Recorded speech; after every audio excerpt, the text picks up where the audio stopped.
한편으로 저한테는 참 두려운 존재이기도 한 것 같아요. 국민이 제일 두렵잖아요, 저희가. 그래서 어떻게 보면 예전은 그러니까 피드백이 바로 즉각적으로 되기도 하고 저한테 주신 모든 말씀들에 댓글을 달기도 하지만 이제는 그런 것들이 쉽지 않긴 하더라고요. 이렇게 활발하게 오랜 기간 SNS 활동을 지속적으로 하시는 정치인분들 그리고 시장님 뵈면 대단하시다는 대단하시죠. 생각 최근에 더 많이 하고 그런 있어요. 점이 있죠. 네. 제가 말을 이제 함부로 못하는 네. 이제 이런 뭐 책임 있는 자리에 있다 보면 그런 건 사실인데 이제 저한테는 주로 민원이라든지 제안들이 많기 때문에 네. 그래도 그런 걸 이렇게 제가 읽어드린다는 거, 그다음에 그걸 이렇게 검토한다는 거, 예. 또 혹시 그 결론에 부응은 못하더라도 그래도 이 대답한다는 것 자체에 대해서 굉장히 감동을 하시더라고요. 네. 네. 그 SNS를 하시다 보면 정치인들의 SNS도 많이 접하시잖아요. 시장님만큼 SNS를 잘하는 정치인이 있다면 뭐 누구를 역시 꼽을 수 있어요? 오바마죠. 오바마. 저는 네. 이재명 시장님 이러실 줄 알았더니 역시 아. 스케일이 다르시네요. 다르시네. 오바마. 요새 트럼프도 SNS 많이 하잖아요. 제가 뭡니까 이 트위터 팔로워 같은 경우는 뭐 거의 네, 맞습니다. 지금 아마 한 210만 명 넘었죠. 예. 이재정 의원님이나 저한테 SNS 잘 활용하는 방법, 노하우 한 가지만 알려주세요. 아유, 근데 뭐 이게 오래 했다고 잘하는 거는 반드시 아닙니다. 네. 그런데 아까도 말씀드린 것처럼 뭐 성실히 답변하는 거 이게 참 중요한 것 같아요. 네. 저한테 제일 어려운 게 그 성실함인 것 같은데, 저는 좀 지름길을 알려고 했더니 역시나 모든 일은 성실함이네요. 뭐 아무래도 그 감동은 거기서부터 나오니까. 맞습니다. 네. 이재정 의원님 굉장히 성실한 참 정치인, 참 국회의원이십니다. 아니 정말 그 성실하다는 것 자체가 SNS에 대한 답변만이 아니라 다른 부분에서도 이미 체화돼서 시행되고 있는 어떤 방식이다 보니까 그게 가능하신 것 같아요. 저도 좀 많이 배워볼 참입니다. 예전에 변호사 이재정 일때보다 어떻게 보면 국민들하고의 소통이 더 줄어든 것도 사실이고 그런 측면에 나름 납득해 주시는 이유도 없지 않겠지만 제가 부지런하지 못했다는 건 오늘 이 자리에서 실토해야 되겠네요. 사실은 이제 많이 배우게 되는 것 같아요. 왜냐하면 사실 뭐 저희들 같은 경우 이렇게 방송을 내내 볼 수도 없고 사실 SNS 들어가면 그냥 쭈룩쭈룩 이렇게 보면 이렇게 시민들이 어떤 생각을 하는지, 네. 뭐가 현안이 돼 있는지, 또 심지어는 서울시 같은 경우는 일일이 저한테 보고가 안 될 수도 있잖아요. 네. 그런데 현장에서 지금 어떤 뭐 큰 현안이 되기도 하고 또 네. 굉장히 집단 민원이 벌써 시작되는 것도 있거든요. 그렇습니다. 네. 그런 거 미리 알면 네. 사전에 또 대책을 강구하기도 하고 또 그런 분들한테 연락해서 도대체 뭐가 문제냐 이렇게 한번 물어보기도 하고 이러면 뭐 모든 게 잘 해결될 수 있거든요. 시장님 정말 소통은 정말 잘하시더라고요. 네. 아니 그게 저한테 좋으니까. 네. 네. 근데 그 소통하는 그 당사자도 좋아요. 그래서 다 좋은 거지. 소통이라는 게 네, 정치인에게는 맞습니다. 가장 중요한.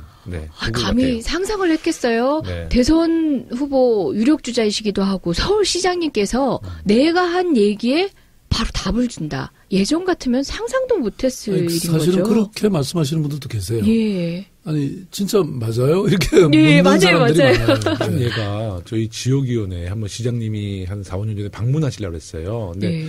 급한 일이 있어서 못 오셨어요. 근데 우리 이제 당직자분이 있는데 그 중에 우리 어르신 위원장, 실보 위원장님이 계셨는데 시장님이 그날 못 오셨다고 직접 전화를 하신 거야. 박원순입니다. 그랬더니 우리 그 어르신이 거짓말 치지 말라고. 저 진짜 박원순입니다. 했더니 그 어르신이 지금도 만나면 직접 시장님이 그날 너무 당연한 거죠. 참석 제가 못해서. 가려고 했다가 못 갔는데 당연히 다 그 참석자 분들한테 일일이 전화를 해서 네. 양해도 구하시고. 그러니까 그게 작은 거라고 생각할 수 있지만 굉장히 큰 감동으로 받아들이더라고요. 다음에 네. 큰 행사하면 그 한 1000명한테 다 전화드려야 되겠네요. 이제. 어떻게? 네. 우리 시장님 이력을 보면요. 굉장히 다양한 직업을 갖고 계셨어요. 지방의 등기소장으로부터 검사, 인권변호사, 여러 시민단체 대표까지 정말 바쁘게 살아오셨는데요. 혹시 다시 태어나면 지금 지나온 그 이력 중에서 꼭 이 직업을 평생 한번 해보고 싶다. 아니면 새로운 직업이라도 난 이런 직업을 한번 선택해보고 싶다. 이런 생각 해보신 적 있으세요? 생각 별로 안 해봤는데. 서울시장이 네. 가장 네. 근데 뭐 저는 새로운 세상에는 또 새로운 직업을 갖고 새롭게 해봐야 되지 않을까요? 네. 같은 거 계속하면 재미없잖아요. 주로 이제 디스커버리 같은데 그 기자 하셨으면 잘하실 것 같고요. 감히. 네. 아니면 여행, 뭐 이런 그 작가, 네, 이런 거 하셔서 굉장히 다 잘하셨을 것 좋네요. 같아요. 네. 글, 박원순 시장님이 이제 시민단체 대표이시고 할 때 책을 굉장히 다작이셨죠. 네. 아, 그럼요. 어딘가 여행만 다녀오시면 멋진 책이 한 권씩 나왔습니다. 그래서 많은 분들이 그 책을 소장하고 계시고 여러 번 읽으신 분들도 많으실 텐데요. 필력이 있으세요. 그래서 경험들을 네. 남기시는 데는 정말 유용한 필력이세요. 그러니까 그냥 남기긴 남기고 책은 있는데 안 읽히는 책들이 있거든요. 우리 근데 이재정 우리 의원님이 시장님은 좋은 점만 말씀해 주셨는데요. 네. 제가 많은 책 쓴 건 사실입니다. 그러나 초판 클럽 멤버입니다. 초판밖에 안 팔려요, 이게. 그게 다작의 결론이 아닐까 또 이제 생각을 출판업계가 하는데요. 너무 예. 어려워요. 아니 근데 네. 뭐 유시민 작가 같은 사람은 내기만 하면 베스트셀러인데 저는 한 번도 베스트셀러가 없어요. 아니 제가 뭐 실은 비법이 좀 없나요, 이거? 발언이 좀 세야 돼. 아. 네, 좀 자극적이어야 돼. 여튼간에 그 글로 남기시는 어떤 직업군이 어울렸을 것 같다. 근데 저는 갑자기 이런 생각이 좀 떠올랐어요. 시장님이 그 직업이 제임스 본드 같은 007 네. 정보원이라도 굉장히 잘하실 것 같아요. 아, 뭐든지 맡겨만 주시면. 잘하셨을 것 같아요. 네. 근데 그 많은 직업군이 있으셨으면서도 수입이 별로 없으신지 굉장히 좀 저는 이제 방금 네. 그 말씀 중에요. 돈을 많이 못 버셨다고 그래요. 사실 네. 뭐든지 열심히 네. 잘할 수 있었을 것 같은데 네. 이게 친구 따라 강남 간다는 말이 네. 맞는 게요. 제가 아마 그 학생 시절에 감옥 안 가고 네. 그렇게 그냥 예컨대 사법시험 됐었으면 저 공안검사 돼갖고 지금 두 분 의원님 뒷조사하고 그랬을지 몰라요. 혹시 총리까지 하셨을 수도 있죠. 정리까지. 그런데 제가 네. 검사 대신에 인권 변호사하고 이렇게 된 게 네. 감옥 갔던 특권이었거든요. 그러니까 그게 중요한 것 같아요. 인생에서 누구를 만나냐. 네. 이런 게 참 중요한 것 같아요. 근데 이미 타고난 품성이나 능력들이 있으신 거죠. 저 사실 지금 질문에서 쓱 빼놓고 가셔서 제가 말할 기회가 없겠다 생각했는데 이건 말하지 않으면 안 될 것 네. 같은 이재정이 본 박원순 시장님. 네. 그러니까 먼 시간 거슬러 올라갑니다. 거의 17, 18년을 거슬러 올라가서 네. 참여연대, 네. 그 통인동에 있던 참여연대 2층에서 제가 뵀던 네. 우리 박원순 시장님의 모습은 지금처럼 네. 그 밑에 직원분들은 좀 힘드셨긴 하셨을 거예요. 네. 네. 정말 부지런한 리더셨거든요. 네. 근데 제가 제일 감동받았던 건 그때 저는 뭐 20대에 사법시험 치고 이렇게 법조인을 꿈꾸면서 하늘같이 이렇게 박원순 변호사님을 바라보던 그렇죠. 입장이었는데 리더십이요. 네. 제가 봤을 때는 한 번도 본 적 없는 리더십이었어요. 네. 어머니 같은 부드러운 리더십이었어요. 네. 옆에 간사님이 있으신데 왜 퇴근 안 했냐고. 그러니까 아기가 아픈데 네. 오늘 일찍 들어가야 되지 않냐고. 그때만 하더라도 참여연대는 이미 그래도 자리 잡아서 그럼요. 상당히 많은 간사님들이 있었거든요. 근데 그 여간사님께 그 말을 건네시는 모습에 저는 희한하기도 하고 난생 처음 보기도 하고 네. 지금에는 그런 리더십에 대한 이렇게 나름의 평가가 있지만 당시만 하더라도 낯선 풍경이었거든요. 그때가 사실 잊혀지지 않아요. 네. 그런 걸 기억나세요? 그렇게 다 기억하고 네. 계세요? 시장님 저는 기억이 안 나죠. 네. 근데 지금 시장님의 리더십도요. 사실 우리나라 정치인이 갖고 있는 리더십과는 달라요. 네. 그때 그 초심을 아직도 간직하고 계시다고 좀 봐요. 그러니까 새로운 방식의 리더십이고 어떻게 보면은 지금 국민들에게는 참으로 필요하죠. 지금 네. SNS 활용법이라고만 표현됐지만 그것 역시도 시장님의 그런 성품으로부터 그런 방식으로 사람을 대하는 것으로부터 저는 파생됐다라고 근데 생각하거든요. 이재정 의원님, 제가 예. 좀 변했습니다. 아, 예. 그러니까 변했어요? 그런 어머니 리더십과 함께 네. 네. 제가 아버지 리더십도 아, 있습니다. 물론이죠. 네. 때로는 또 엄하게 네. 하는 때도 있습니다. 네. 네. 네. 근데 어쨌든 참 대단하시네요. 그런 걸 다 기억해 주시고. 저한테는 굉장히 충격이었거든요. 당연히 뭐 지금 약간 보완하듯이 얘기하셨지만 그 정도 경력의 검사 출신의 이 정도 대표신 것 같으면은 통상의 아버지로서의 리더십은 당연히 갖추셨죠.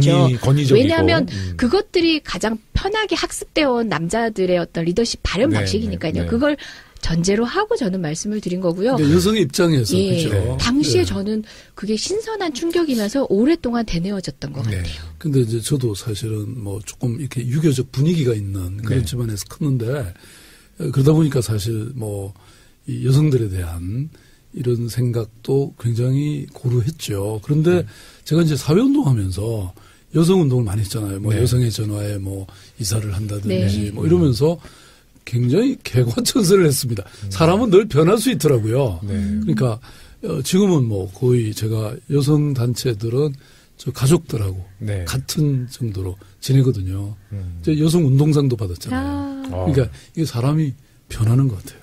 그래서 정책이 진짜 피부로 바뀌고 느껴지는 걸 실행할 수 있는 그 정책, 시장님표 정책 역시도 그런 방식으로 이렇게 살피시다 보니까 전 나온 거라고 확신하거든요. 네.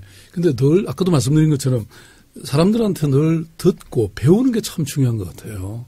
왜냐하면 어느 누구도 완벽하지 않잖아요. 네. 그런데 사실 시민들 얘기를 듣다 보면 때로는 저는 깜짝깜짝 놀라요. 얼마나 훌륭한 분들이 우리 주변에 많은지. 네. 그리고 거기서부터 좋은 아이디어 잘 듣기만 해도 정말 좋은 정치인, 좋은 행정가가 될 수 있는 것 같고요.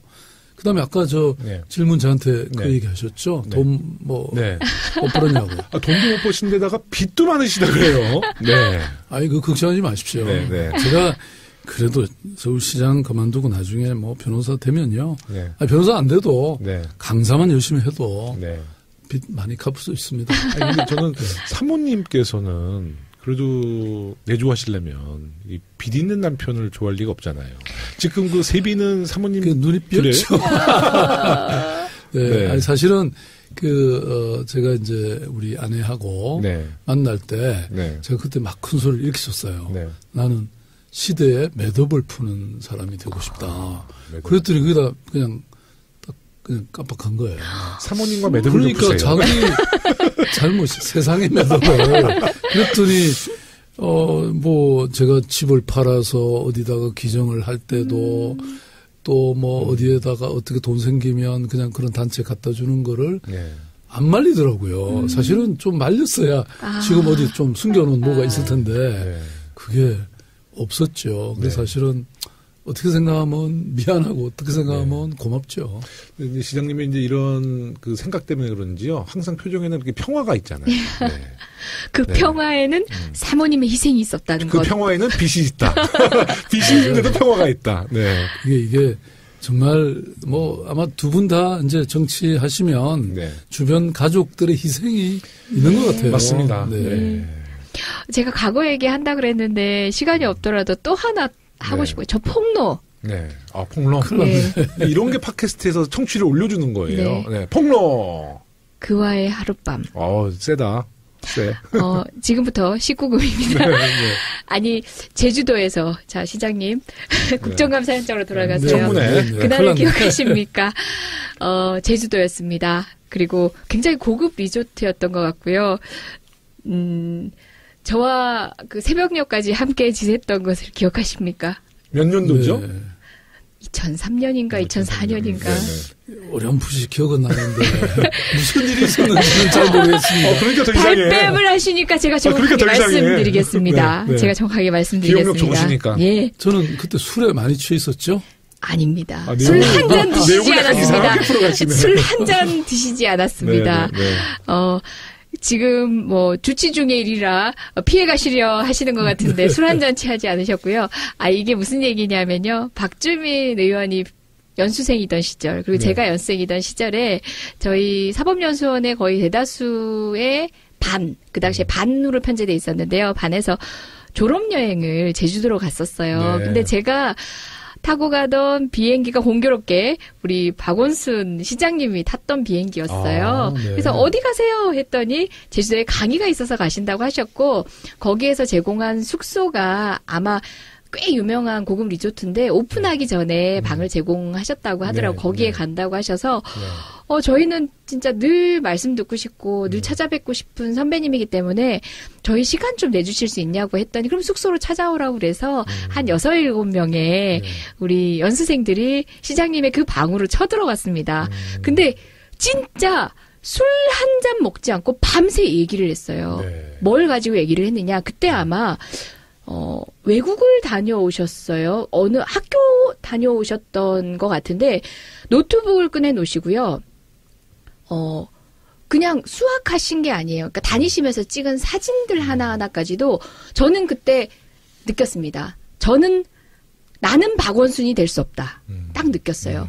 왜냐면 그 사진 하나하나가 들어가 있는 어떤 폴더들 있잖아요. 그 폴더들 안에는 이미 모든 아이디어가 있었어요. 그러니까 우리는 그냥 날짜별로 집어넣거나 다운받아 집어넣잖아요. 아니 그러니까 연습될 거 뭐 그렇게 그런 어려운 얘기 하지 말고 술이나 먹이고 그랬어야 되는데. 그러시지 그랬어요. 근데 네. 진짜 그 폴더 하나하나가 사진을 분류하는데 이미 그때 그냥 낯선 풍경의 하나에 불과했을 그런 사진 하나하나가 그 이후에 만드는 모든 시민사회 활동들의 아이디어가 됐었어요. 그러니까요. 그걸 설명하고 계셨어요. 네. 그걸 설명하고 계셨고 그때 저희가 이제 새벽녘에 눈이 벌게서 나오면서 알코올기 하나 없이 눈이 벌게서 나오면서 우리끼리 한 얘기가 있어요. 우리는 절대 박원순이 될 수 없다. 되지 말자 그러셨겠죠. 아니에요. 정말 네. 많이 배웠던 네. 그날 밤을 잊을 수가 근데 이제 없죠. 그 리조트라는 곳이 네. 사실은 아름다운 가게, 그 당시에 제가 아름다운 네. 가게라고 있었는데 네. 그 아름다운 가게를 거기서 내주신 거예요. 그래서 그게 이제 지금으로 따지면 올레길에 네. 그 통과하는 네. 그런 자리에 있었던 곳이에요. 네. 그래서 그분이 거기 오픈하고 강연하고 거기 재운 거죠. 그래서 우리 이런 아주 훌륭한 연수생들을 놀러 오라 그래갖고 밤에 농구는 좋은데 술을 먹이고 좀 가무음곡을 하고 그랬어야 되는데. 시장님 저희가 포기하고 간 것은 다른 우리 연수생 이제 조 반원들은 다들 나이트 클럽 가 있고 이랬거든요. 저희는 그 음주 가무를 포기하고 박원순 시장님의 시장님을 거쳐가신 분들이 이제 국회의원들이 많이 되셨구나. 그렇죠. 박주민, 예. 그건 그렇네요. 박주민 이재정 네. 그리고 다른 분들도 훌륭히 자기 역할들을 지금 네. 수행하고 계시는 판사님, 검사님, 또 다음에 변호사님들이세요. 그러면 제가 한번 초청해서 네. 제주도 한번 갑시다. 다시 그곳으로. 그리고 이번에는 주로 술로. 좋습니다. 저도 다시 술이 좀 그곳으로. 늘었어요 요새. 기대하고 있겠습니다. 네, 우리 박 시장님이 이제 어느덧 최장수 서울시장님으로 지금 기록되고 있습니다.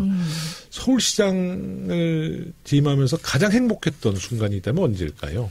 뭐 행복한 순간이 많았죠. 네. 저는 그러니까 제가 어떤 결정을 해서 네. 그것이 어떤 사회적 변화가 일어나거나 아니면 그걸로 인해서 시민들이 행복해질 때 그것을 바라보는 마음은 정말 행복하기 그지없죠. 그렇죠. 네. 예를 들어서 제가 왜 비정규직을 전부 정규직화했잖아요. 네. 서울시청과 산하기관에. 네, 네. 그런데 이제 주로 그분들이 이 환경미화원이라든지 네. 그다음에 이 그 경비하시는 네. 네. 정말 어찌 보면 우리 사회에서 굉장히 천대받던 분들이셨어요.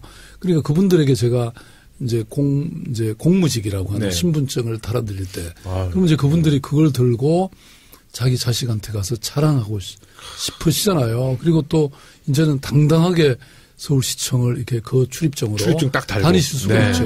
저는 그 생각하면서 진짜 그 제가 임명장 드릴 때 네.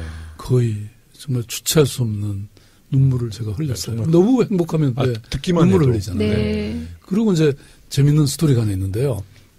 그 왜 그 당시에 이제 천호선 정의당 네. 대표 네. 계셨잖아요. 네. 이분이 무슨 일로 했는지는 모르겠는데 서울시청 광장에서 3개월을 노숙을 했어요. 뭐 항의하면서. 그리고 나중에 끝나고 나서 제가 이제 위로하는 그런 식사를 했는데 이분이 하시는 말씀이 화장실 가보면 서울시청 화장실에 자기가 이제 아침에 일어나면 세수도 하고 해야 될 거 아니에요. 그렇죠. 가서 보면 진짜 먼지 하나 눈에 안 띌 정도로 반질반질하게 청소한다는 거예요. 그러니까 우리가 그분들의 신분이 안정되고 그러면 정말 자신의 삶에서 미래에 대한 계획이 가능하잖아요. 네. 그러니까 일도 아주 정성을 다해서 하시는 거예요. 자기 직업에 대한 자부심도 예. 있고. 그러니까 동기부여를 한 거죠. 맞습니다. 뭐 사실 정치를 얘기를 흘리고 싶진 않지만 이제 어떤 분은 최근에 뭐 구설도 오르시기도 했지만 단순 노동이기 때문에 그게 왜 정규직이 돼야 되나 뭐 이런 말 비슷한 말을 다른 방식으로 표현하셔서 구설에 오르신 분도 있으신데 그런 식의 인식이 이 사회에 여전히 남아 있는 거거든요. 근데 지금 방금 시장님의 말씀을 통해서 알 수 있는 거예요. 우리가 행복해지는 거예요. 단순 노동이라고 생각하고 있지만 그 노동의 질로 시민의 삶을 바꾸는 지점들이 분명히 있고 네. 정규직이 되고 그분이 전문가였을 때 우리가 받는 것들이 있더라고요. 그럼요. 우리 헌법에 분명히 인간은 모두가 우리 국민들은 네. 평등하다는 것이지 네, 않습니까? 맞습니다. 그래서 저는 이렇게 얘기합니다. 아니 인체로 보면 머리도 중요하잖아요. 네. 그다음에 발, 다리, 네. 불필요합니까? 다 소중한 존재죠. 그렇습니다. 그러니까 제가 시장으로서 머리일지도 몰라요. 네. 그러나 발다리 역할을 하는 분들이 얼마나 소중합니까? 네. 저는 그 월급의 차이가 그렇게 크게 나는 거 이해 못한다. 그 격차를 줄여라. 제가 이게 지시사항입니다. 네. 박수. 네. 국회도 따라했어요. 네, 그래서 맞아요. 국회도 그리고 따라했어요. 지금 정부에서도 이번에 네. 인천공항 네. 10,000명을 지금 정기주가 네. 문 대통령이 직접 가셔갖고 네. 했잖아요. 맞습니다. 이게 완전히 정말 행복한 그런 일이죠. 보도가 이렇게 나오면 정말 이렇게 가슴이 찡하잖아요. 네. 지켜보는 국민들도 이게 찡했어요. 정말 우리 어머니일 네. 수 있고 우리 형제일 수 있고 우리 가족이잖아요. 네. 그게 바로 우리 민주당 출신 대통령, 국회의원, 시장님. 시장입니다. 네. 우리 국회의원들도 그 네. 대열에 우리 앞장서야죠. 네. 네. 요즘 국정원 개혁이 진행되고 있잖아요. 적폐청산 TF가 활동을 시작했는데 적폐청산의 과제 중 서울시와 우리 박원순 시장님과 관계된 몇 가지들이 있습니다. 대표적으로 일명 박원순 제안 문건이 있고요. 서울시 공무원 간첩 증거 조작 사건 등이 있습니다. 당시 실제적으로 그런 공작 정치 이제 어떻게 보면 피해자시잖아요. 네. 네. 우리 박주민 의원 오늘 안 나오셨는데, 네. 제가 그때 이 고객이었고, 네. 변호사였습니다. 왜냐하면 그때 국정원이 저를 사찰했다고 네. 제가 폭로했더니 저를 상대로 명예훼손이라고 소송을 건 네. 거예요. 근데, 박주민 의원이 유능해서 네. 변호사로서 1심, 2심, 대법원 다 이겼죠. 네. 네. 그리고 나서 그때는 이제 시장 되기 전이었고, 네. 또 시장이 되고 나서 국정원에서 박원순 제안문건이라는 걸 만들었다고 네. 우리 진선미 의원이 그때 네, 폭로하셨죠. 네. 그래서 그걸 저도 봤는데 보니까 2장짜리인데 거기에 이런 얘기가 나옵니다. 이제 그 보수단체들을 동원하고 네. 언론을 동원하고 그다음에 정경련을 동원해서 박원순 서울시장의 시정이 성공할 수 없게 만들어야 한다. 좌파 시정을 네.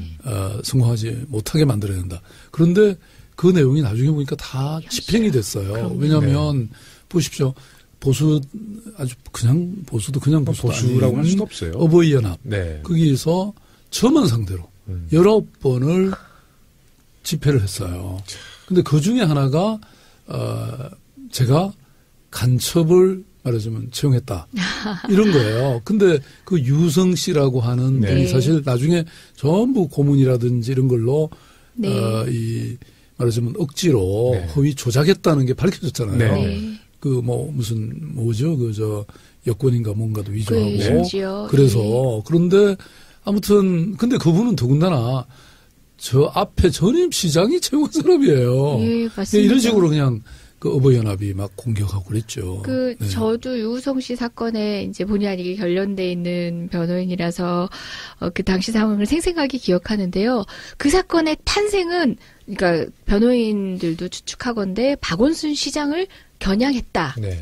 느끼고는 있습니다. 다만 그렇게 불똥을 튀게 해서 연결시키기에는 너무 억지스러운 부분이 있어서 별개의 사건으로 가긴 했지만 네. 처음 시작은 박원순 시장님에 대한 의도적인 어떤 다른 예. 계략이 있지 않았나라는 의심도 하고 있습니다. 그리고 또 이제 나중에 한나라당 그 당시에 박원순 저격특위라는 걸 만들었습니다. 그때 전 구청장이 앞장서고 그러잖아요. 이노 네. 국회의원 위원장이었고 네. 실명하셔도 되죠. 네. 네. 거기다가 그래도 제가 무사히 이렇게 살아남았습니다. 그래도 한 번도 이 분노를 표출하지 않으세요. 예. 네, 우리 시민들 앞에서는 항상 인자한 웃음. 그러니까 참 시장님도 그런 감정 컨트롤 참 잘하시는 것 같아요. 평정심. 제 성격 같으면 그냥 막 실명 거론하고 그냥 막 하겠는데. 기왕 쓰는 SNS 네. 막 해서 네. 그랬을 것 같아요. 저도 못 참았을 것 거기에다가 같아요. 그 아드님 병역 문제로 또 정말 집요하게 막 물어뜯고 그래가지고 시장님도 상처를 받으셨겠지만 가족들의 상처는 정말 이루 말할 수가 없을 것 같아요. 그러니까 말입니다. 네. 그러니까 사실 아까도 말씀드린 것처럼 그냥 가족이라는 것만으로 그런 고통과 공격을 받는다는 것은 사실 저는 그건 정상적인 사회가 아닌 것 같습니다. 네. 물론 이제 서울시장은 시민들로부터 늘 이 비판의 대상이 돼야죠. 제가 잘못한 게 있으면. 그런데 사실 그 일은 제가 야당 시장이고 그다음에 그 살벌한 이 박근혜 또 이명박 대통령 시절의 일이었잖아요. 제가 문제가 있었다면 그거 가만히 있었겠어요. 병무청, 경찰, 검찰, 법원에서 다 문제없다고 네. 했는데도 불구하고 끊임없이 공격하는 거예요. 그냥 흠집내고자 하는 것이죠. 네. 그 패턴 그대로 우리 문준영. 문재인, 예, 그렇죠. 문준영 씨. 그렇죠. 뭐 지금 국당 네네. 사태가 뭐 일파만파 이렇게 되고 있지만 비슷한 방식으로 가장 아버지인 그 정치인을 가장 힘들게 하는 방식의 공격인 것 근데 같아요. 문준영 씨 문제는 사실 네. 이제 진실이 밝혀지고 네. 그 기간이 그래도 뭐 아주 긴 시간은 아니었는데 대선 직후에 바로 박 밝혀지고. 시장님 이 아드님 예. 문제는 지금 벌써 한 5, 6년이 된 데다가 아직도 SNS에서 나쁜 의도를 갖고 있는 사람들이 자꾸 가짜 뉴스를 생산해 나가거든요. 이제 뭐 더 근데 이상 이제 정권이 바뀌니까 신경 조금 쓰지 조용해지긴 않죠. 지금은 했어요. 조용해진 것 같아요, 정말. 네. 네. 박근혜 정부 때까지만 해도 정말 저는 근데 이게 심했어요. 검찰이 가장 큰 책임이 네. 있다고 생각해요. 국정원이 사실은 뭐 그렇게 잘못했으면 그게 그 문건을 조금만 더 조사했으면 확실히 밝혀낼 수 있는 거를 그냥 넘어갔잖아요. 그러니까요. 그래서 우리가 왜 뭐 그렇게 배우잖아요. 형사소송법 처음 배우면 네. 하늘이 무너져도 정의는 세워라. 네. 그러는데 정의를 세우기는커녕 불의와 타협하고 이러면 안 되는 거죠. 이제 정의가 바로 세워질 겁니다. 네. 네. 네. 세워야죠. 네. 적폐청산해야죠. 예. 네. 그런데 이제 국정원의 적폐청산 작업에 대해서 자유한국당과 이제 보수 야당들은 정치보복을 또 운운하고 있어요. 우리 이재정 의원님. 이 정치보복을 운운한다 그래서 우리가 주춤할 수 없잖아. 아, 예. 네? 제가 이재정 의원님 관하면 이거 딱 하잖아. 네. 제가 제 정치 인생을 네. 모두를 야당 의원으로서 제가 살아왔거든요. 네. 1년 저 역시도 남짓의 마찬가지로. 1년 남짓의 정치 인생을 야당 의원으로 살아본 입장에서 지금 자유한국당이 야당으로서의 포지션을 좀 잘못 잡고 계신 것 같아요. 저희 민주당이 야당으로서 무조건 반대했던 것 같지만 그렇지 않거든요. 저희 예전에 여기 나와서 제가 말씀드린 바가 있었는데 야당은요. 국민의 목소리와 일치할 때 힘이 있는 거예요. 내가 하고 싶은 목소리나 반대를 위한 반대가 아니라 국민의 지지를 등에 업고 했을 때가 되건 안 되건 그게 힘이 있는 거예요. 그럼요. 근데 지금 자유한국당은 그냥 잡고 보자는 방식이잖아요. 그러다 보니까 오죽 답답하면 적폐청산이 지금 정치보복이다라는 말도 같지 않은 말까지 하고 있어요. 지금 문재인표 정책을 실현하기 위해서가 아니라 지난 대선에서 보여준 2017 국민의 의지를 실현하고 있는 과정 중이거든요. 이 상황에서 협치를 운운하면서 그 정책적 후퇴, 다시 말해서 국민의 의지를 후퇴하라라고 요구하는 것은 진짜 야당이 할 일은 아니죠. 저는 진짜 야당으로서 정치 인생 모두를 야당으로서 보내본 저로서는 제대로 정말 알려드리고 싶어요. 여당이에요, 여당. 예? 저는 이재정 의원님 정치 인생 그러시길래 한 10년 정도 저도요. 되신 줄 알았는데 1년 됐어요. 1년에? 1년이죠. 1년이에요. 정말 1년을 10년 같이 하셨어요. 예. 근데 이제 저는 뭐 야당의 눈치 보지 말고 이런 적폐청산과 여러 가지를 확실히 저는 우리 문재인 정부가 좀 해냈으면 좋겠어요. 사실 맞습니다. 제가 지난번 국무회의 가서 그 조국 이제 우리 민정수석 네. 뵀잖아요. 소신껏 하시라고. 네. 네. 뭐 언론에 무슨 비난이나 뭐 야당 이런 거 절대 주눅들지 말고 네. 뭐든지 하시라고. 네. 내가 격려하고 왔습니다. 잘했어요. 아니 야당이 제대로 싸우셨으면 지금 야당의 지지율이 그렇겠습니까? 아니, 그냥 지난번 예. 방송에서 언급했는데 지금 야당의 지지율이 5% 막 이러니까 떨어질 여론도 없어요. 그러니까 이 존재감을 드러내기 위해서 그냥 무조건 발목 잡는 거예요. 지금. 아니 근데 지지율을 올리기 위해서라면은 본인의 지지층도 설득할 수 있을 정도의 합리적인 야당 생활을 하시면 되는데 그저 그냥 저는 거기에 기대 안 합니다. 네. 그러신가요? 거기에 기대 안 하고요. 예 적폐라는 게 사람을 배제하는 게 아니라는 거는 네. 국민 모두가 납득하고 계시고 그럼요. 그런 식의 공세에 대해서는 국민이 흔들리지 않으시는 것 네. 같아요. 그 시장님이 그 특강 같은 거 많이 하시잖아요. 근데 얼마 전에 청년들을 대상으로 강연하셨다가 강연에 참석한 한 청년의 어머니랑 직접 통화하셨다고 그래요. 기억나세요? 예, 그런 네. 적 있죠. 어떤 남도학숙이라는 데 갔는데요. 네. 아. 그러니까 뭐 여러 질문이 있었는데 그 중에 이제 어떤 학생이 네. 손을 들더니 자기가 지금 어떤 창업을 지금 하고 있는데 네.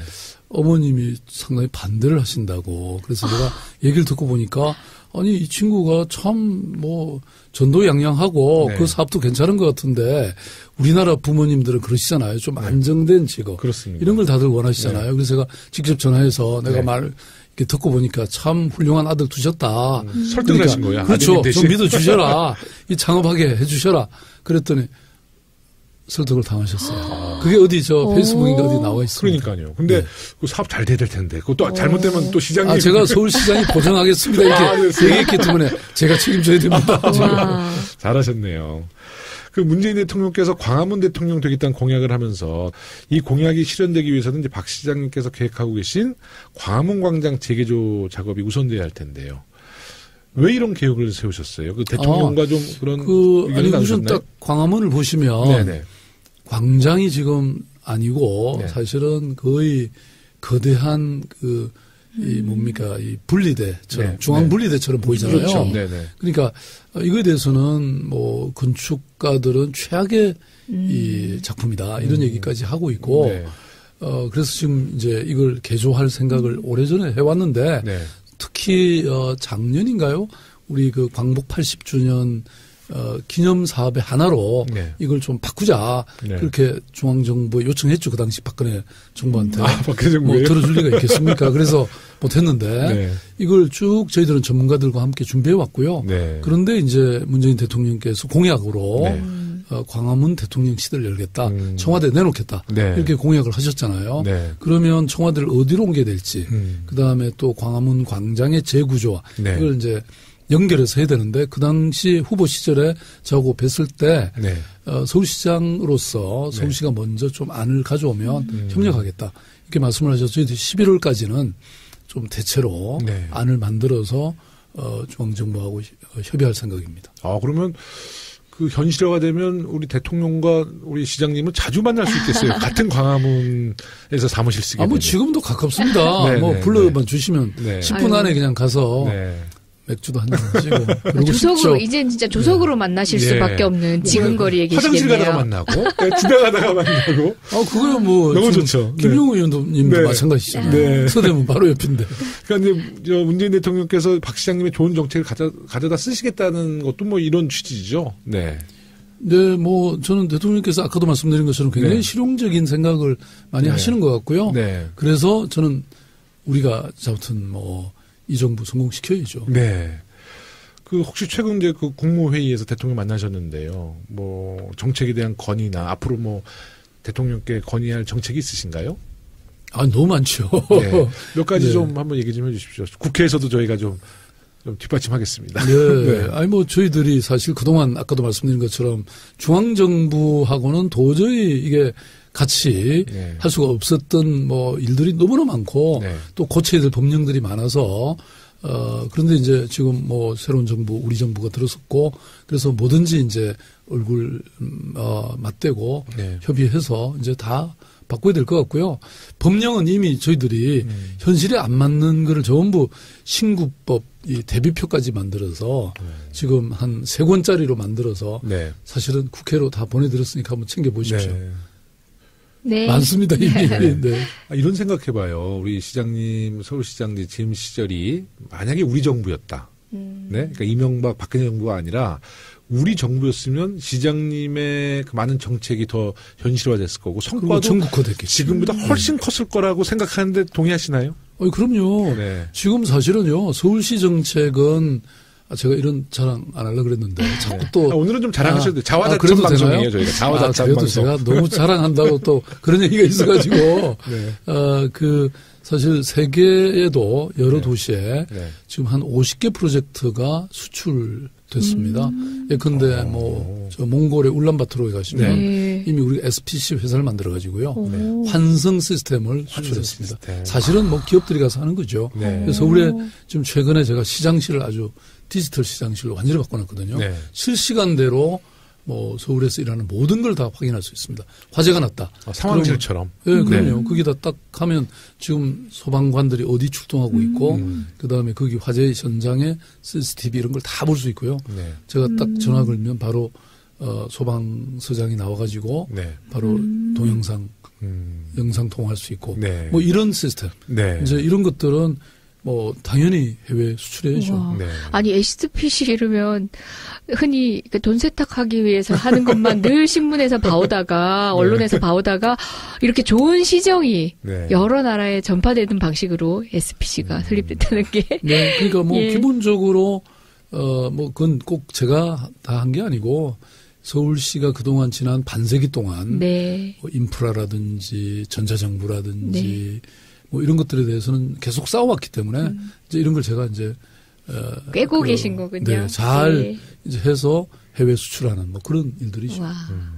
특히 안전에 굉장히 또 중점을 두시고 갑자기 네. 그 메르스 때 시장님 그때 또 완전히 강단 있게 이거는 네. 이제 국민들의 이런 건강권이 심각하게 그러니까요. 네. 위기를 받고 있는데 그게 이제 그때 많은 근처를 다투는 사람들이 일이죠. 정말 감동받고요.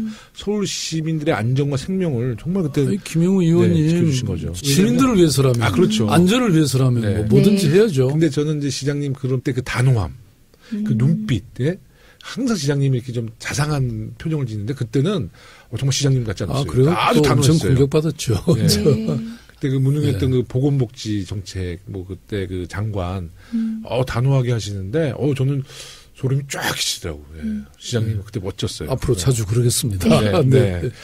그 박 시장님이 꿈꾸는 그 도시는 어떤 설계를 꿈꾸시나요? 이제 네. 제가 서울 특별시를 사람 특별시로 만들겠다. 네.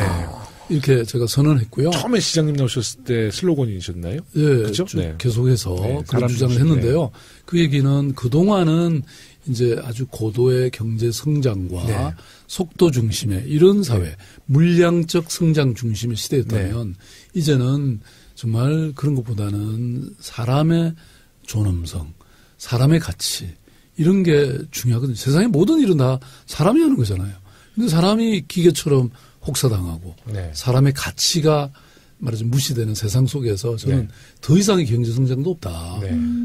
사실은 뭐 외국도 보면 그 예컨대 복지 예산이 우리가 지금 열심히 했는데도 불구하고 OECD 국가 중에 거의 꼴찌 수준이거든요. 네. 아직도 한참 더 가야 됩니다. 그래서 서울시는 그동안 보행 친화 도시라든지 노동 존중 도시라든지 경제 민주화 도시라든지 뭐 이런 수많은 정책들을 사람의 중심을 놓고 네. 추진해 왔죠. 그래서 저는 그 이전의 시장들보다는 이 어떤 도시의 미래의 어떤 패러다임을 바꿔냈다. 네. 저는 그렇게 감히 생각하고요. 네. 그게 또 우리 문재인 대통령께서 가치를 인정하고 지금 네. 전국화하시겠다 이렇게 말씀하시는 거잖아요. 네네.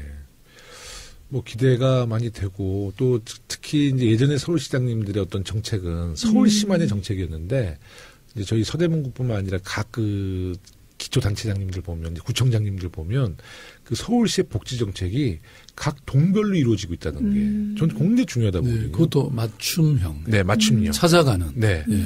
그 요새 통장님들도 다 복지 통장님들에서 다 직접 찾아가는 서비스를 해요. 그러니까 예전과는 다른 거죠. 예. 예. 그게 거기 이제 미세혈관들이 다 예, 바뀌고 있는 찾아가는 거죠. 네. 동주민센터라고 네, 해서 네. 일종의 복지 전달 체계의 혁명이 일어난 거죠. 네. 그래서 그게 이제 참여정부 마지막에 이걸 하려고 하다가 이제 못한 상태로 그만뒀던 거를 저희들이 했고 이게 이제 중앙정부에서 채택을 했습니다. 네. 예. 시간이 짧게 느껴집니다. 네. 네. 벌써 이제 밤새서 마무리할 시간이 해야 되는 됐는데. 거 아닌가요? 네, 그, 저 안 가고 싶은데요? 그러지요. 그러지요. 네. 이재정 의원님 일정 관계상. 아, 네. 그러나 이제 우리 시장님은 우리가 계속 좀 자주 뵙고요. 네. 우리의 정책도 좀 설명드리고 또 시장님 앞으로의 그 또 도시 설계에 대해서도 저희가 국회에서 또 도와드릴 수 있는 것도 그렇죠. 도와드려야죠. 공교롭게도 우리 진행자분과 제가 안행이네요. 네. 또 잘 저희- 부탁드립니다. 예. 네, 10월에. 저희들이 진짜 스트레스 많이 받습니다. 저는 뭐 괜찮은데 네. 우리 직원들은 직원분들. 벌써 한 달 전부터 예. 준비하고요. 예. 한 일주일은 거의 밤을 샙니다. 네. 그래서 제가 좀 센소리 하고 싶어도 네. 우리 직원들 빨리 저녁에 가야 되는데 이 생각 때문에 사실 많이 참게 되더라고요. 네. 그 왜 뭐 좀 그런 소리 하시잖아요. 국감은 세게. 그래도 공과 사는 그럼요. 네. 방송과 공은 따로. 그 박원순 시장님 특집으로 이제 2부를 진행했는데요. 그 이재정 의원님 어땠습니까 오늘 분위기? 저는 너무 뵙고 싶었어요. 제가 나올 때 나오지도 않아요. 40대인 제가 20대부터 꿈꿔왔던 분이고 늘 뒷모습만 바라보면서 달려왔는데 그때만큼만이라도 이렇게 개인적으로 말씀 나눌 기회가 있었으면 좋겠는데 없어요, 사실. 워낙 또 나만의 선배님이 아니라 서울시의 시장님이시고 또 전 국민의 시장님이신데 그래서 이런 시간을 통해서나마 또 제가 좀 무리하게라도 과거를 한번 들추기도 했고 또 눈 마주치면서 있었던 한 공간에 있었던 이 시간이 저는 너무 행복했어요. 네. 우리 이재정 의원님. 네. 그때 그분들 같이 제주도 가시어요. 같이 가십시다. 그리고 이번에는 공부 이번에는 말고 제가 맥주 캔도 많이 쌓아놓고. 네. 네. 우리 시장님께서도 마지막으로 청취자들과 당원 그리고 국민들께 하고 싶은 말씀 있으면 한마디 해주시죠. 네, 오늘 수당캐 정말 좋았고요. 네. 사실은 이제 이런 얘기들 좀 많이 우리 당원들과 또 우리 시민들과 함께 나누고 싶은 얘기들이 정말 많은데 앞으로 뭐 계속 불러주실 거죠? 아, 물론입니다. 네. 나와주시면 저는 영광이죠. 자주 오겠습니다. 네. 시장님께서는 그래도 내조하시려면 이 비리 있는 남편을 좋아할 리가 없잖아요. 지금 그 세비는 사모님 눈이 삐었죠. 네. 아니 사실은 제가 이제 우리 아내하고 만날 때 제가 그때 막 큰 소리를 이렇게 쳤어요. 나는 시대에 매듭을 푸는 사람이 되고 싶다. 그랬더니 거기다 그냥 깜빡한 거예요. 사모님과 매듭을 그러니까 자기 잘못이 세상의 매듭을. 그랬더니 뭐 제가 집을 팔아서 어디다가 기증을 할 때도 또 뭐 어디에다가 어떻게 돈 생기면 그냥 그런 단체 갖다 주는 거를 안 말리더라고요. 사실은 좀 말렸어야 지금 어디 좀 숨겨놓은 뭐가 있을 텐데 그게 없었죠. 근데 사실은 어떻게 생각하면 미안하고 어떻게 생각하면 고맙죠. 근데 시장님이 이제 이런 그 생각 때문에 그런지요. 항상 표정에는 이렇게 평화가 있잖아요. 네. 그 평화에는 사모님의 희생이 있었다는 것. 그 평화에는 빛이 있다. 빛이 있는데도 평화가 있다. 네. 이게 정말 뭐 아마 두 분 다 이제 정치하시면 주변 가족들의 희생이 있는 것 같아요. 맞습니다. 제가 과거 얘기한다 그랬는데 시간이 없더라도 또 하나 하고 싶어요. 저 폭로. 네. 아, 폭로. 이런 게 팟캐스트에서 청취를 올려주는 거예요. 네. 폭로. 그와의 하룻밤. 세다. 세. 지금부터 19금입니다. 아니, 제주도에서, 자, 시장님. 국정감사 현장으로 돌아가세요. 청문회. 그날을 기억하십니까? 제주도였습니다. 그리고 굉장히 고급 리조트였던 것 같고요. 저와 그 새벽녘까지 함께 지냈던 것을 기억하십니까? 몇 년도죠? 2003년인가 2004년인가.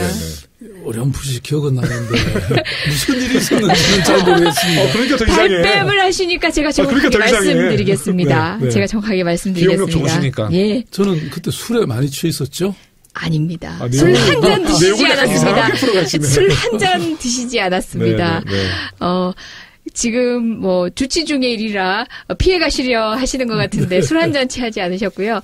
이게 무슨 얘기냐면요. 박주민 의원이 연수생이던 시절 그리고 제가 연수생이던 시절에 저희 사법연수원의 거의 대다수의 그 당시에 반으로 편제돼 있었는데요. 반에서 졸업여행을 제주도로 갔었어요. 근데 제가 타고 가던 비행기가 공교롭게 우리 박원순 시장님이 탔던 비행기였어요. 그래서 어디 가세요? 했더니 제주도에 강의가 있어서 가신다고 하셨고 거기에서 제공한 숙소가 아마 꽤 유명한 고급 기억나세요? 다 기억하고 계세요? 시장님 저는 기억이 안 나죠. 근데 지금 시장님의 리더십도요. 사실 우리나라 정치인이 갖고 있는 리더십과는 달라요. 그때 그 초심을 아직도 간직하고 계시다고 좀 봐요. 그러니까 새로운 방식의 리더십이고 어떻게 보면은 지금 국민들에게는 참으로 필요하죠. 지금 SNS 활용법이라고만 표현됐지만 그것 역시도 시장님의 그런 성품으로부터 그런 방식으로 사람을 대하는 것으로부터 저는 파생됐다라고 생각하거든요. 근데 이재정 의원님, 제가 좀 변했습니다. 그러니까 그런 어머니 리더십과 함께 네. 제가 아버지 리더십도 있습니다. 물론이죠. 때로는 또 엄하게 하는 때도 있습니다. 근데 어쨌든 참 대단하시네요. 그런 걸 다 기억해 주시고. 저한테는 굉장히 충격이었거든요. 당연히 뭐 지금 약간 보완하듯이 얘기하셨지만 그 정도 경력의 검사 출신의 이 정도 대표신 것 같으면은 통상의 아버지로서의 리더십은 당연히 갖추셨죠. 권위적이고. 왜냐하면 그것들이 가장 편하게 학습되어 온 남자들의 어떤 리더십 발현 네, 방식이니까요. 네, 네. 그걸 전제로 하고 저는 말씀을 드린 거고요. 여성의 입장에서 예, 그렇죠. 당시에 예. 저는 그게 신선한 충격이면서 오랫동안 되뇌어졌던 것 네. 같아요. 근데 이제 저도 사실은 뭐 조금 이렇게 유교적 분위기가 있는 그런 네. 집안에서 컸는데 그러다 보니까 사실 뭐 이 여성들에 대한 이런 생각도 굉장히 고루했죠. 그런데 제가 이제 사회운동하면서 여성운동을 많이 했잖아요. 뭐 네. 여성의 전화에 뭐 이사를 한다든지 네. 뭐 이러면서 굉장히 개과천선을 했습니다. 사람은 늘 변할 수 있더라고요. 네. 그러니까 지금은 뭐 거의 제가 여성 단체들은 저 가족들하고 네. 같은 정도로 지내거든요. 이제 여성 운동상도 받았잖아요. 아, 그러니까 이게 사람이 변하는 것 같아요.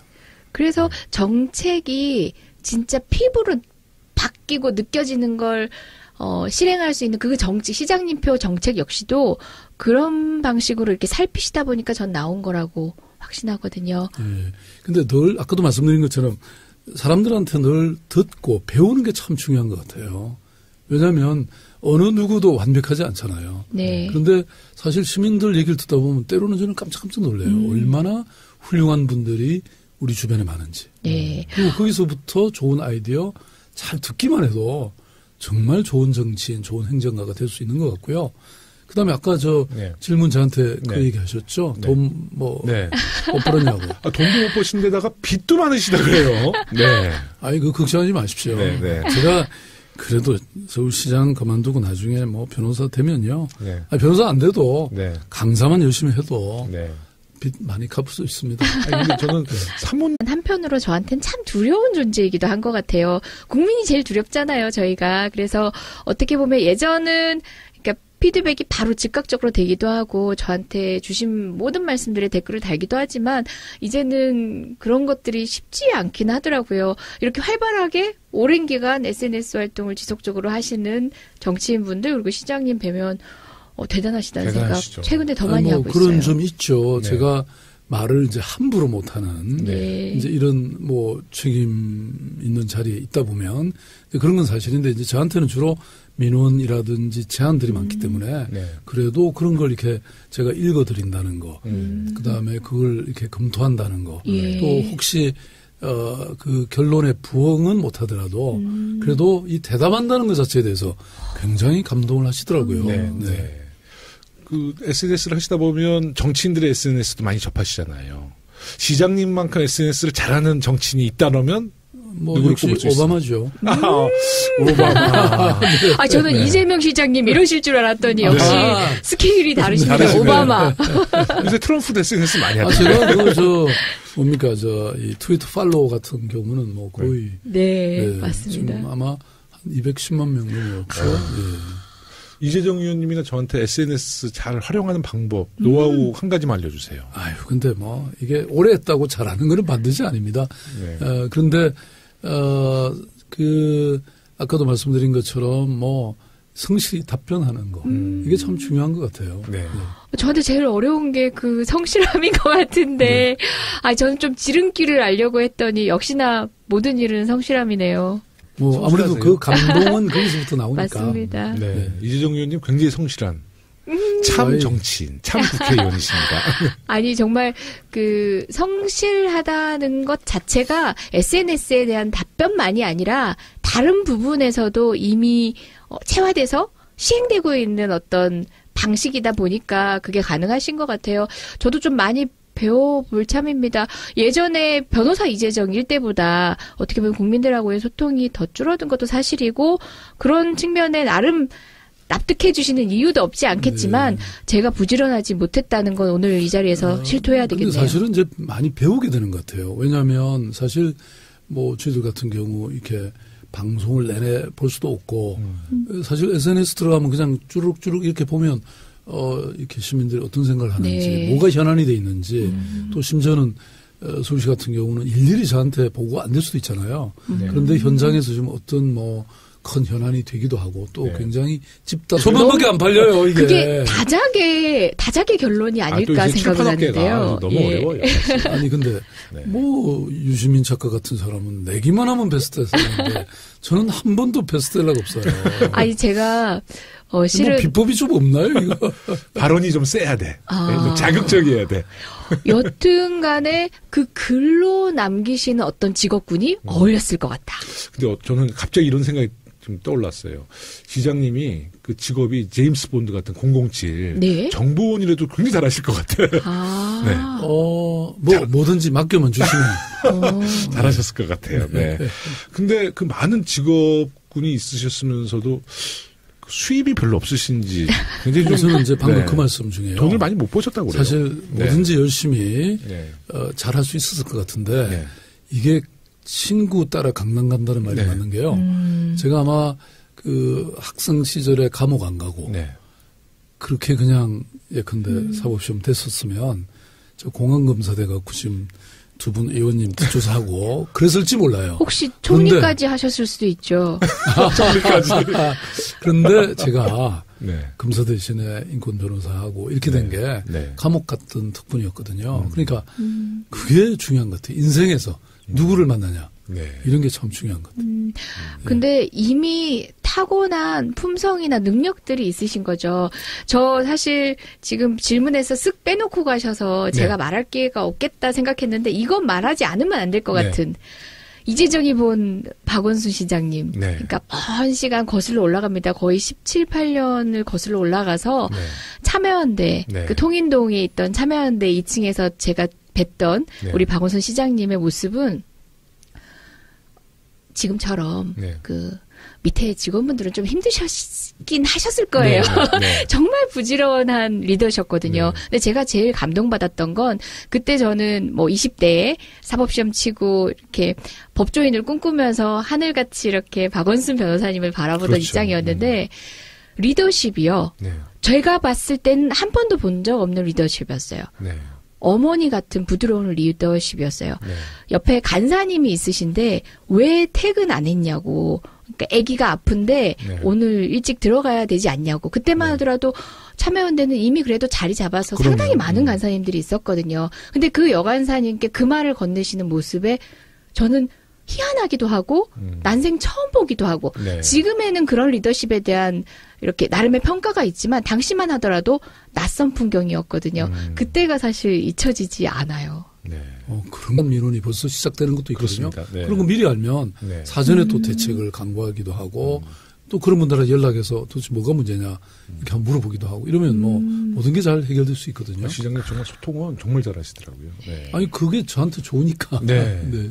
근데 그 소통하는 그 당사자도 좋아요. 그래서 다 좋은 거지. 소통이라는 게 네, 정치인에게는 맞습니다. 가장 중요한. 네. 감히 같아요. 상상을 했겠어요. 네. 대선 후보 유력 주자이시기도 하고 서울시장님께서 내가 한 얘기에 바로 답을 준다. 예전 같으면 상상도 못했을 아니, 일인 사실은 거죠. 그렇게 말씀하시는 분들도 계세요. 예. 아니 진짜 맞아요? 이렇게 예, 묻는 맞아요, 사람들이 맞아요. 많아요. 네. 얘가 저희 지역위원회에 한번 시장님이 한 4, 5년 전에 방문하시려고 했어요. 근데 네. 급한 일이 있어서 못 오셨어요.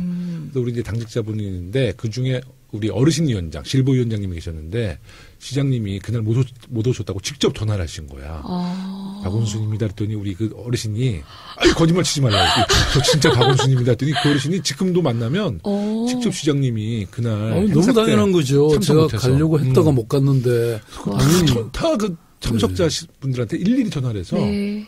양해도 구하시고. 그러니까 그게 작은 거라고 생각할 수 있지만 굉장히 큰 감동으로 받아들이더라고요. 다음에 네. 큰 행사하면 그 한 1000명한테 다 전화드려야 되겠네요. 이제. 어떻게? 네. 우리 시장님 이력을 보면요. 굉장히 다양한 직업을 갖고 계셨어요. 지방의 등기소장으로부터 검사, 인권변호사, 여러 시민단체 대표까지 정말 바쁘게 살아오셨는데요. 혹시 다시 태어나면 그 지금 지나온 그 이력 중에서 꼭 이 직업을 평생 한번 해보고 싶다. 아니면 새로운 직업이라도 난 이런 직업을 한번 선택해보고 싶다. 이런 생각 해보신 적 있으세요? 생각 별로 안 해봤는데. 네. 서울시장이 네. 가장 네. 근데 뭐 저는 새로운 세상에는 또 새로운 직업을 갖고 새롭게 해봐야 되지 않을까요? 네. 같은 거 계속하면 재미없잖아요. 주로 이제 디스커버리 같은데 그 기자 하셨으면 잘하실 것 같고요. 감히. 네. 아니면 여행 뭐 이런 그 작가 네, 이런 거 하셔서 굉장히 다 잘하실 것 좋네요. 같아요. 네. 글 박원순 시장님이 이제 시민단체 대표이시고 할 때 책을 굉장히 다작이셨죠. 네. 아, 그럼요. 어딘가 여행만 다녀오시면 멋진 책이 한 권씩 나왔습니다. 그래서 많은 분들이 그 책을 소장하고 계시고 여러 번 읽으신 분들도 많으실 텐데요. 필력이 있으세요. 그래서 경험들을 네. 남기시는 데는 정말 유용한 필력이세요. 그러니까 그냥 남기긴 남기고 책은 있는데 안 읽히는 책들이 있거든요. 우리 근데 이재정 우리 의원님이 시장님은 좋은 점만 말씀해 주셨는데요. 네. 제가 많은 책 쓴 건 사실입니다. 그러나 초판 클럽 멤버입니다.